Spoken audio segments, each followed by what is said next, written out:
This program was made possible by our sponsors and contributions to BLAW by viewers like you. So welcome. It's my understanding that you are trying to decide on forming a business entity. What kind of business are you in?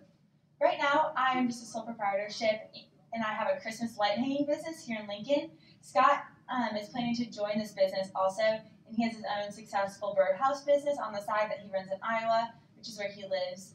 But when it was just me, there was not really a concern for any liability, so that's why I remained a sole proprietorship.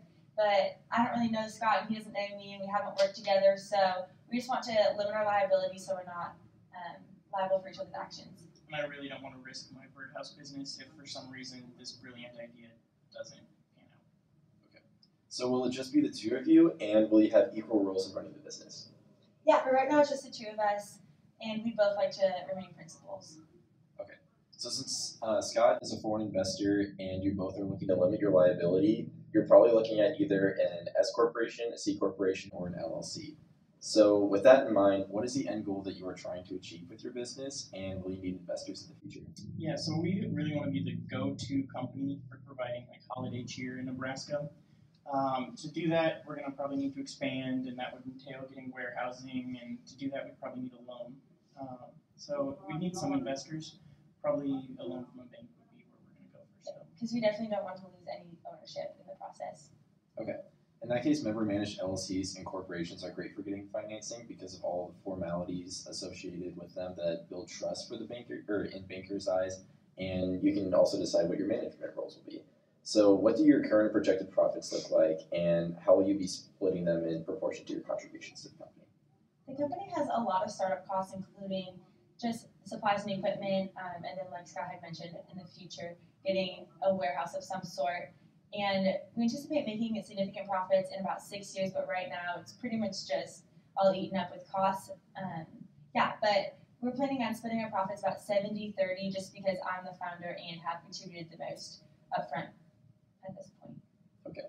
Are either of you making money outside of this company? Yeah, I've got my birdhouse business that was mentioned before, very successful. And then I've got a few other like side investments that I've been invested in. Yeah, I also have a handful of investments that I've been making a significant income through, and we would both, I think, like to take out some money once we start becoming profitable, but for the time being, just wanting to minimize our taxes. Okay. So since you don't foresee making many profits in the short term, you could consider using the losses to decrease your individual tax burden by treating your company as a pass-through organization. So as you mentioned previously, there could be significant profits after 6 years. So member-managed LLCs are great because you have the opportunity to choose between being taxed as a pass-through initially and then eventually switching to corporate tax or tax rates once you become more profitable. So yeah, that sounds great. Awesome. So one last thing, will you be operating outside of Nebraska? Because state law isn't entirely uniform for member-managed LLCs, so that is something else to consider.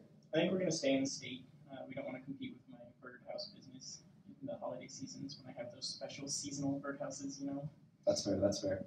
Then in that case, a member-managed LLC is a perfect fit. So as far as the next steps go, we can work on the articles of organization that we need to file with the Secretary of State, and any of the pre-formation contracts you can adopt by the LLC through novation once the Secretary of State has filed the articles of organization. That sounds great. We're ready to get started. Let's go.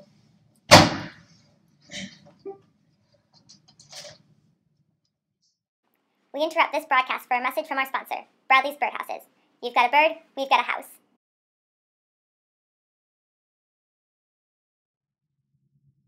So it's my understanding that you're here today to select a business entity for the business that you currently have. Can you tell me a little bit about what your business is and who you are as well? Yeah, so we represent right hangers. We are kind of like tech meets fashion, so it'll revolutionize the way you wake up in the morning with our right hangers, as they're called, and the fun app that goes with them. We expect to see a lot of profits pretty early on. It'll be good. That's great. Can you tell me a little bit about each of you? Because I'm assuming you both want to be the principals, and what your roles are going to be, as well as what your current contributions and the contributions that you're planning on making will consist of. So as of now, I think it's just going to be the two of us, and we both have other businesses that we don't want that we have, so we don't want to be involved in the day-to-day operations of Bright Hangers at the moment. And we also want to make sure that the success or failure of the company doesn't affect our other business entities. So as of right now, we are both equal contributors to this endeavor. Great. It sounds like an LLC, a corporation, or a limited partnership is the way that we're going to want to go because they all have limited liability. So for an LLC and for a limited partnership, you have the option to select others as your managers. But it's important to note that for an LP, you must have both a general and a limited partner. So if you both were wanting to be limited partners, you would have to take on an additional partner to be that general partner for you. As far as corporations, you would be able to serve as a director, and you could elect officers that would be considered the day-to-day operations of your business. So you had mentioned early on that you would be making profits pretty quickly and that you both have successful businesses of your own. Are you planning to take out your profits from the get-go, or were you hoping to reinvest in R&D? Early on, we're anticipating kind of a high amount of R&D. We're going to have to revamp the application and expand the type of hangers that we offer as well. Yeah, so because you are hoping to reinvest, it would probably be best to avoid personal taxation just because you would be taxed on the money that you wouldn't actually be seeing just yet. So because of that, it kind of narrows it down to an LLC or a corporation. So at that point, I guess, what is the end goal that you're trying to achieve? Well, we want to keep growing. We know that this company has a lot of potential. So our biggest concern right now is really funding. We both have domestic and foreign investors lined up already, but they aren't interested in really investing in our company for the long haul. So we also know that we'll need to raise more capital in the future for further R&D and keeping the company as more competitors enter the market. Yeah, a great way to get your angel investors their return pretty quickly is to have an IPO after a few years, which would also provide you with some additional capital to further grow your company. So with the type of investors that you currently have lined up, a C Corp sounds like it's going to be your best option. Awesome. So what's the next step? Yeah, so first we'll need to select the state of incorporation. Delaware is a pretty common choice just because of the favorable business common law that's there currently, but it's totally your choice where you want to incorporate. But if you do incorporate there and you'll be operating outside of Delaware, you'll have to file a certificate of authority in order to operate in Nebraska.